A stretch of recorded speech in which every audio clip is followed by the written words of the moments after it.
जय हिंद दोस्तों। चीन के द्वारा भारत की सीमा के पास में फिर से हलचल शुरू कर दी गई है। 2021 में खबर निकल कर के आई थी कि चीन सिंजियांग प्रोविंस में यानी कि लद्दाख वाले हिस्से के आसपास में कुछ लॉन्च पैड्स बना रहा है, न्यूक्लियर लॉन्च पैड। और ये न्यूक्लियर लॉन्च पैड चाइना के द्वारा भारत की सीमा के पास इसलिए बनाए जा रहे हैं ताकि चाइना अगर भारत के द्वारा कोई एक्टिविटी की जाए तो उसको काउंटर कर सके सेकेंड स्ट्राइक के माध्यम से। अब ये सेकेंड न्यूक्लियर स्ट्राइक क्या होती है इसके बारे में भी जानेंगे, क्योंकि चाइना और भारत का शुरू से ये रूल रहा है कि पहले हमला हम नहीं करेंगे।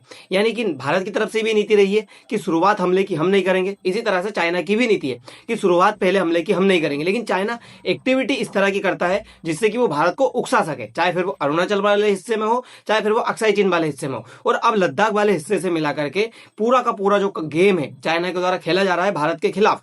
दरअसल आपको जो ये तस्वीर दिख रही है ये है पूरे के पूरे लॉन्च पैड, और बताया जा रहा है कि चाइना के द्वारा 141 नए न्यूक्लियर लॉन्च पैड बनाए जा रहे हैं। ये न्यूक्लियर लॉन्च पैड चाइना बना करके सेकेंड स्ट्राइक भारत के ऊपर कर सकता है आने वाली सिचुएशन में, यदि कभी भारत के द्वारा चाइना के ऊपर कोई एक्टिविटी की जाती है तो। इसीलिए चाइना अब पूरी तरह से प्रिपेयर कर रहा है खुद को। सब कुछ हो कहां पे रहा है तो ये सब कुछ हो रहा है ये वाले हिस्से में। ये रहा चाइना का मैप। उत्तर पश्चिम में देखोगे तो आपको ये सिंजियांग प्रोविंस नजर आएगा। इस सिंजियांग प्रोविंस में ही ये सारी की सारी एक्टिविटी चाइना के द्वारा की जा रही है। चाइना यहाँ पे 141 नए न्यूक्लियर लॉन्च पैड बना रहा है, जिससे चाइना की न्यूक्लियर सेकंड क्लास कैपेबिलिटी जो है डेवलप हो जाएगी। न्यूक्लियर सेकंड क्लास कैपेबिलिटी क्या होती है कि मान लीजिए कभी भारत और चाइना के बीच में लड़ाई हो जाती है, भारत के द्वारा चाइना के ऊपर कोई अटैक किया जाता है, तो चाइना एक तो यहाँ पे उलझा रहेगा युद्ध में, और दूसरा हमला करने की चाइना के पास इतनी क्षमता रहेगी कि चाइना यहां से भारत के ऊपर न्यूक्लियर अटैक कर सकता है। यानी कि इतनी पावर चाइना के पास आ जाएगी ये लॉन्च पैड तैयार होने के बाद में। तो फिर इसके लिए भारत के पास में भी कुछ होना चाहिए। तो भारत के ये वाले अरब सागर वाले हिस्से और बंगाल की खाड़ी और ये हिंद महासागर, तीनों तरफ भारत की इस तरह की न्यूक्लियर सबमरीन घूमती है जिनके पास में न्यूक्लियर सेकंड क्लास कैपेबिलिटी होती है। यानी कि अगर भारत चाहे तो भारत भी इस तरह से, जैसे मान लीजिए यहाँ भारत युद्ध में उलझा हुआ है सीमा के पास में, तो भारत यहां से चाइना के ऊपर सीधे अटैक कर सकता है। क्या भारत के पास में इतना ज्यादा पैसा है? क्योंकि इसमें चाहिए पैसा बहुत ज्यादा। इस तरह की जो कैपेबिलिटी तैयार करना है उसके लिए बहुत पैसा लगता है। तो क्या भारत ये कैपेबिलिटी तैयार कर पाएगा? दूसरी बात, थोड़े दिन पहले पाकिस्तान ने चाइना से इसी तरह की सेकंड क्लास कैपेबिलिटी मांगी थी। अब पाकिस्तान चाइना से सेकंड क्लास कैपेबिलिटी इसलिए मांग रहा था क्योंकि मान लीजिए भारत और पाकिस्तान इस बॉर्डर के पास में उलझे हुए हैं, तो पाकिस्तान क्या चाहता है कि वो यहां से अंदर से बैठ करके भारत के ऊपर सीधे अटैक कर सके, न्यूक्लियर हमला। तो भारत के ऊपर न्यूक्लियर हमला करने की दोनों देशों की प्लानिंग चल रही है। मतलब इतना ज्यादा दोनों देश खुद को प्रिपेयर कर रहे हैं कि यदि कभी आने वाले समय में वॉर हो जाता है तो भारत के खिलाफ दोनों किस तरह से एक्टिविटी कर सके। ये आप देखिए सिंजियांग प्रोविंस में जो पूरी एक्टिविटी क्यों की जा रही है, ये लॉन्च पैड क्यों बनाए जा रहे हैं, क्योंकि यहाँ पे लगी हुई है भारत की सीमा। ये आपको पूरी भारत की सीमा दिखाई देगी। ये देखिए आप, ये पूरी भारत की सीमा, ये लद्दाख वाला हिस्सा लगा हुआ, अक्साई चीन वाला हिस्सा लगा हुआ। और अभी थोड़े दिन पहले खबर निकल कर आ रही थी कि लद्दाख को एक स्पेशल दर्जा दे दिया जाए। अब लद्दाख को अगर स्पेशल दर्जा दे दिया गया तो यहाँ से केंद्र सरकार का कंट्रोल किस तरह से खत्म हो जाएगा, इस चीज के ऊपर भी सवाल खड़े किए गए थे। तो लद्दाख को हम इसीलिए एक स्पेशल दर्जा नहीं दे पा रहे हैं क्योंकि यहाँ पे चाइना इस तरह के काम कर रहा है कि यहाँ पे केंद्र सरकार की पकड़ मजबूत होना बहुत जरूरी है। ये आप इस तस्वीर में देख सकते हो, इस तरह के 141 लॉन्च पैड चाइना के द्वारा सिंजियांग प्रोविंस में बनाए जा रहे हैं। ये सिंजियांग प्रोविंस मैंने आपको मैप में बता दिया। इस तरह के लॉन्च पैड, आप सोचोगे कि लॉन्च पैड क्या होते हैं, तो इस तरह के ट्रक के ऊपर लॉन्च पैड लेकर के जाया जाता है। ये जो लॉन्च पैड होते हैं ये एक साथ 5 जो टारगेट है उसको हिट कर सकते हैं, और इस तरह के टारगेट को हिट करके ये सामने वाले कंट्री के ऊपर हमला कर सकते हैं, और ये कभी भी इंटरसेप्ट नहीं किए जा सकते। यानी कि अगर इंटरसेप्ट नहीं किए जाएंगे तो सामने वाले कंट्री को सोचिए आप किस तरह से डिस्ट्रॉय कर सकते हैं। तो चाइना के द्वारा जो ये चीजें बनाई जा रही है भारत के ऊपर हमला करने के लिए, भारत के ऊपर अटैक करने के लिए, तो भारत को भी खुद को तो तैयार करना पड़ेगा। इस तरह का भारत को भी अपने लिए इस तरह के न्यूक्लियर पैड्स बनाने पड़ेंगे, लॉन्च पैड्स बनाने पड़ेंगे, सेकंड क्लास कैपेबिलिटी है वो बनानी पड़ेगी। तो ये सेकंड क्लास कैपेबिलिटी अगर भारत नहीं बनाएगा तो प्रॉब्लम हो जाएगी, क्योंकि 2021 से ही चाइना के द्वारा ये काम शुरू कर दिया गया था जिसमें स्लो कंस्ट्रक्शन दिखाया जा रहा था। स्लो कंस्ट्रक्शन क्या होता है, मान लीजिए जमीन के अंदर इस तरह के ऊर्ध्वाधर तरीके से कुछ गड्ढे बनाए जाते हैं, उनको मोटी मोटी सीमेंट की दरारों से भरा जाता है, सीमेंट की दीवार बनाई जाती है और उनके अंदर अपने न्यूक्लियर पेड्स, अपनी जो आईसीबीएम यानी कि इंटर कॉन्टिनेंटल बैलिस्टिक मिसाइल जो होती है, वो मिसाइलें यहाँ पे रखी जाती है। मान लीजिए किसी और कंट्री का इनके ऊपर हमला होता है तो ये पूरी तरह से सुरक्षित रखे होते हैं, और अगर ये चाहे तो इसी गड्ढे के अंदर से, सिलो के अंदर से ही इस तरह का अटैक दूसरे कंट्री के ऊपर कर सकते हैं। तो अपने जो हथियार को सुरक्षित रखने के लिए काम किया जाता है वो ये सिलो बनाए जाते हैं। तो यही वो सिलो जो है चाइना सिंजियांग प्रोविंस में भारत की सीमा के पास में बना रहा है, और वहां पे पूरे के पूरे जो न्यूक्लियर है वो ला करके रखेगा, और लॉन्च पैड्स जो है वो ला करके रखेगा, ताकि कभी भी भारत के ऊपर अटैक किया जा सके। तो ये पूरी प्लानिंग चाइना के द्वारा की जा रही है, क्योंकि चाइना अक्साई चीन में भी भारत को परेशान करता है और अरुणाचल प्रदेश वाले हिस्से में काफी ज्यादा परेशान करता है।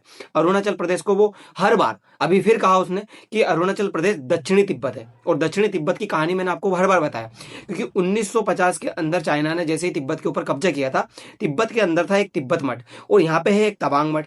तिब्बत मठ और तवांग मठ दोनों के रिलीजन और कल्चर समान है, तो इसीलिए चाइना का कहना है कि तिब्बत मठ और तवांग मठ दोनों एक ही है। चूंकि तिब्बत मठ चाइना का हिस्सा है, इसलिए तवांग मठ भी चाइना का ही हिस्सा होगा। तो तवांग के ऊपर कब्जा जमाने की कोशिश चाइना के द्वारा की जाती है।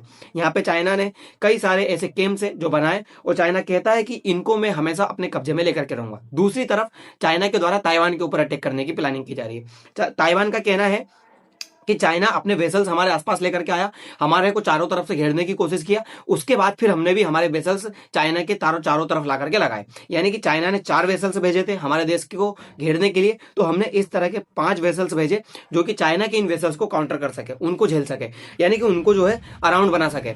तो इस तरह के काम भी ताइवान के द्वारा किए जा रहे हैं, क्योंकि चाइना जो है शुरू से ही कहता है वन चाइना पॉलिसी के तहत कि ताइवान हमारा ही हिस्सा है। इसलिए ताइवान का कहना है कि China coast guard patrol to its east provocative act, यानी कि इस तरह का कोई अधिकार नहीं है चाइना को कि वो चाइना जो ताइवान का पूर्वांचल वाला हिस्सा है, पूर्वोत्तर वाला हिस्सा है, उस हिस्से के ऊपर आकर के कोई भी निगरानी की एक्टिविटी करे, किसी भी तरह की कोई एक्टिविटी करने की कोशिश करे। चाइना क्या करता है, ताइवान को इस तरह से घेरने की कोशिश करता है। चाइना का मानना है कि ताइवान के ऊपर मैं हमला नहीं करूं, और बिना हमला किए ताइवान मेरे कंट्रोल में आ जाए, बिना हमला किए, बिना कोई खून बहाए चाइना का ताइवान के ऊपर कब्जा हो जाए। इस तरह की प्लानिंग चाइना की चलती रहती है, क्योंकि चीन ने जब अपने जहाज भेजे ताइवान को घेरने के लिए इस तरह से, तो ताइवान ने भी अपने 5 ऐसे जहाज थे जो चाइना के चारों तरफ इस तरह से लगा दिए, यानी कि चाइना ने जो जहाज लगाए थे उनके चारों तरफ इस तरह से लगा दिए, उनको काउंटर कर सके, उनको अटैक कर सके। क्योंकि ताइवान जितना हो सके उतना तो खुद को बचाने की कोशिश करेगा। उसको पता है कि चाइना के सामने वो टिक तो नहीं सकता, लेकिन उसको साथ अमेरिका का है, उसको लगता है कि अमेरिका उसका साथ देगा। पर हम जानते हैं अमेरिका तब तक ही साथ है जब तक अमेरिका को नुकसान नहीं है, क्योंकि वो अब देखे ईरान वॉर से भागने की कोशिश कर रहा है। ईरान वॉर में ईरान खुद से जो सीजफायर नहीं कर रहा, वरना अमेरिका तो चाहता ही है कि मैं ईरान वॉर जो है कन्फ्लिक्ट खत्म करा दूं, ईरान वॉर को शांत करा दूं, सीजफायर कर लूं, पर हो नहीं रहा। ताइवान का कहना है कि चाइना हमेशा हमको घेरने की कोशिश करता रहता है। यहाँ पे 9 डेज लाइन के माध्यम से भी हमको घेरने की कोशिश करता है, और सिर्फ हमें नहीं, यहाँ पे कुछ आइलैंड्स वगैरह भी है, उनको भी घेरने की कोशिश करता है। और ताइवान ये कहता है कि ये जो काम चाइना के द्वारा किया जाता है ये पूरा अंतरराष्ट्रीय कानून का उल्लंघन है, जबकि चाइना का ये कहना है कि ये प्रवर्तन नियम के द्वारा पूरा जो ताइवान है उसको घेरने की कोशिश करता हूं, ताइवान मेरा हिस्सा है, इसलिए ऐसा कुछ नहीं है कि मैं किसी इंटरनेशनल कानून का उल्लंघन करता हूं। यानी कि ताइवान का कहना है कि चीन को इस तरह का कोई अधिकार नहीं है कि वो हमारे पूर्व वाले हिस्से में आकर के कोई भी एक्टिविटी करे, कोई भी जहाज यहाँ पे घुमाए या फिर हमारी निगरानी करे। चाइना के पास में इस तरह का कोई अधिकार नहीं है। लेकिन चाइना सुने कहाँ, चाइना को तो मतलब नहीं है, चाइना को मतलब है अपनी विस्तारवादी नीति से, चाहे फिर वो भारत के अरुणाचल प्रदेश वाले हिस्से को भी अब कब्जा है, या फिर ये जो अभी सिंजियांग प्रोविंस में एक्टिविटी कर रहा है वो एक्टिविटी करे। तो इस तरह के काम चाइना के द्वारा किए जाते हैं। ये देखिए, China patrol water east to Taiwan, response to Japan Philippines. हर बार चाइना के द्वारा ये क्लेम किया जाता है कि जैसे ही मैं ताइवान के ऊपर किसी तरह का काम करने की कोशिश करता हूं तो फिलीपींस और जापान मेरे अगेंस्ट आ जाते हैं। फिलीपींस और जापान जो है ताइवान की हेल्प करने के लिए आते हैं। ये आप लाइन देखिए, ये जो येलो लाइन दिख रही है आपको, ये चाइना की है। चाइना यहाँ पे एक्टिविटी करता है, चाइना अपने जहाज वगैरह घुमाता रहता है। और ये जो आपको लाइन दिख रही है ये येलो, ये है जापान की। तो चाइना का कहना है कि जापान तो यहाँ पे है, तो जापान को यहाँ पे आने की क्या जरूरत है, जापान अपनी बोट्स अपने जहाज यहाँ पे क्यों घुमाता है। इसी तरह से फिलीपींस का है, फिलीपींस भी देखिए ये जो पूरी लाइन घूम रही है ये फिलीपींस यहां तक कवर करता है। फिलीपींस कहता है मैं यहां तक पूरा कवर करूंगा। तो चाइना इन दोनों कंट्री के ऊपर भी दबाव बनाता है। चाइना का कहना है कि ये मेरा एक काम है ताइवान के चारों तरफ घूमना, लेकिन आप क्यों ताइवान के चारों तरफ घूमते हो, आप क्यों ताइवान की सिक्योरिटी के लिए आते हो। क्योंकि हुआ क्या, अमेरिका का सीधा सीधा कहना है कि अगर ताइवान के ऊपर चाइना अटैक करेगा तो मैं चाइना के ऊपर अटैक करूंगा, क्योंकि ताइवान की सिक्योरिटी की जिम्मेदारी मेरी है। ताइवान के अंदर बनते हैं सेमीकंडक्टर, और सेमीकंडक्टर के मामले में ताइवान नंबर 1 पे है, दूसरे नंबर पर चाइना है, अमेरिका भी है, लेकिन अमेरिका इतने ज्यादा जो है बनाता नहीं है। तो ताइवान की जो मोनोपोली है सेमीकंडक्टर के ऊपर, अमेरिका चाहता है उसके ऊपर अमेरिका का अधिकार हो, इसीलिए ताइवान का सपोर्ट करने के लिए आता है। ताइवान को ये चीज बहुत अच्छे से पता है कि अमेरिका उसका सपोर्ट क्यों करता है, लेकिन अब सपोर्ट तो उसको चाहिए चाइना से बचने के लिए। तो क्या चाइना के द्वारा अगर कोई एक्टिविटी की जाएगी तो अमेरिका ये युद्ध में शामिल होगा? क्या ताइवान अकेला तो नहीं पड़ेगा, या फिर ताइवान की तरफ भारत आकर के खड़ा होगा? क्योंकि भारत के द्वारा कुछ इस तरह के अभी काम किए गए जिसमें देखा जा सकता है कि भारत ताइवान के साथ में नजर आ रहा है, हालांकि वन चाइना पॉलिसी को भारत मानता है। दूसरी तरफ 4 रेड लाइंस जो है चाइना के द्वारा अमेरिका के लिए खींची गई है, जिसमें अमेरिका को क्लियर कहा गया है कि आप ताइवान के मुद्दे पे चाइना से कोई भी क्वेश्चन नहीं करोगे।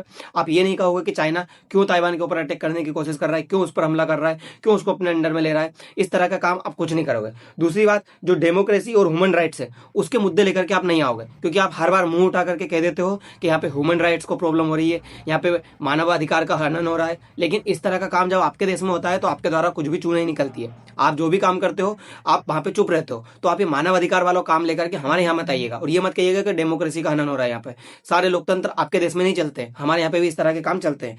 तो चाइना के द्वारा ये कहा। दूसरी बात ये कहा गया कि जो पथ्स और पॉलिटिकल सिस्टम है उसके ऊपर आप सवाल खड़े नहीं करोगे हमारे देश में। हम चाहे कुछ भी करें, किसी भी तरह का पॉलिटिकल सिस्टम हमारे यहाँ पे चले, आप कौन होते हो हमारे अंदर बोलने वाले, हमारी जो चीजें हैं उसके ऊपर बोलने वाले? तो चाइना के द्वारा मना किया गया। दूसरी तरफ चाइना का ने कहा कि हम यहाँ पे कोई भी डेवलपमेंट्स के काम करें तो आप यहाँ पर आकर के बोल नहीं सकते। और चाइना के द्वारा नॉर्थ कोरिया की जो अब यात्रा की जा रही है, ये साफ दर्शा रहा है कि चाइना नॉर्थ कोरिया को भी अपने साथ लेकर के आ रहा है ताइवान वाले मुद्दे पे। तो देखिए, एक तरफ हो जाएंगे चाइना, नॉर्थ कोरिया और रसिया, ये तीनों की तीनों कंट्री एक साथ हो जाएंगे। इधर ताइवान की तरफ बताया जा रहा है यूएसए, ताइवान और खुद इंडिया। अगर ये तीन एक साथ हो गए तो फिर प्रॉब्लम हो जाएगी। ये तीनों के तीनों एक तरफ, ये तीनों के तीनों एक तरफ, तो कहीं दूसरे वर्ल्ड वार न हो जाए। सारा कंट्री, सारा वर्ल्ड इसी चीज में फंसा हुआ है। देखिए, एक तरफ ईरान वॉर हो रहा है तो ऑयल और गैस के प्राइस इतने ज्यादा चल गए हैं, क्राइसिस चल रहा है दुनिया के अंदर, तो दुनिया फिर से एक और युद्ध झेलने को तैयार नहीं है। भारत भी एक और युद्ध झेलने को तैयार नहीं है। हम इतने कैपेबल नहीं है कि हम एक और युद्ध झेल ले, और ये इस युद्ध में फिर से फंसाने की कोशिश की जा रही है। हालांकि भारत की तरफ से कोई इतना स्टैंड नहीं है कि भारत ताइवान के साथ में सपोर्ट में खड़ा होगा, लेकिन फिर भी ताइवान के साथ में भारत के रिलेशंस अच्छे हैं, तो भारत चाइना और ताइवान को दोनों को साधने की कोशिश करता है। अब देखना यह होगा कि चाइना के द्वारा जो ये एक्टिविटीज की जा रही है भारत और ताइवान दोनों के खिलाफ कहां तक सक्सेसफुल होती है, और भारत क्या जो ये लॉन्च पैड बनाए गए हैं इसके रिटेलिएशन में कुछ अपने पास भी करता है या नहीं। ये सारी चीजें देखने वाली बातें होंगी। दोस्तों, फिलहाल के लिए इतना ही, मिलते हैं अगली वीडियो में। धन्यवाद।